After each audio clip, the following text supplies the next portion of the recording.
యువతకు విజ్ఞప్తి చేస్తున్నా, టీనేజర్స్కి, జన్జీకి, ఆల్ఫా జన్కి అందరికీ విజ్ఞప్తి చేస్తున్నా, it is a very very inspiring time. నేను ఎందుకు ఈ మాట మాట్లాడుతున్నానంటే, ఈరోజు ఈ మహానాడు అమరావతిలో కేంద్ర కార్యవర్గం ఉన్నాం. 1875 సెంటర్లో వర్చువల్ సమావేశం జరుగుతూ ఉంది. ఇప్పటికి ఎంతమంది ఉన్నారో నా డాష్ బోర్డులో నేను చూసుకుంటున్నా.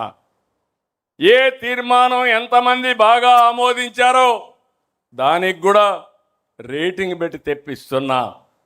అరేంజ్మెంట్స్ ఎట్టున్నాయి అన్నీ కూడా రియల్ టైంలో వస్తూ ఉంది.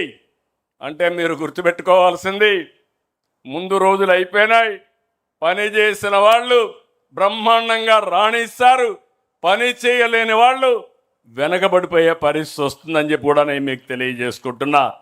అందుకే యువతకు విజ్ఞప్తి చేస్తున్నాను, బెస్ట్ టెక్నాలజీ, ప్రపంచంలో ఉండే టెక్నాలజీలకి ప్లస్ తీసుకొస్తాం. నాలెడ్జ్, ప్రపంచంలో ఉండే నాలెడ్జ్ని అనుసంధానం చేస్తాం.